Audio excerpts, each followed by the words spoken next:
Well, my journey with continual quality improvement began with my Langford training about 3 years ago. And in that training, I was given the opportunity to learn about different strategies that I can use in the classroom that would help me involve the kids in my decision making about how things were taught and whether or not the kids were understanding. I used those Langford tools, especially the capacity matrices, to help inform students on what the expectations were, what the standards were that we were learning throughout each of our units. In addition to that, we then were trained with different Shipley methods. And I felt that the integration between Shipley and Langford was very easy because the Shipley method focused on what we call the PDSA cycle, the Plan, Do, Study, Act cycle.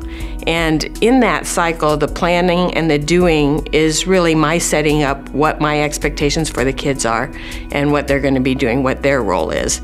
The study and act part of it is where I can gather data from my formative assessments through conversations with students about how they're learning and are the methods that I'm using effective for them in their learning.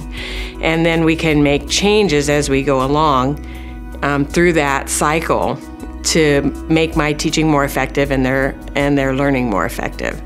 And so I see that it's a really good combination of both as we're implementing the quality improvement in the district.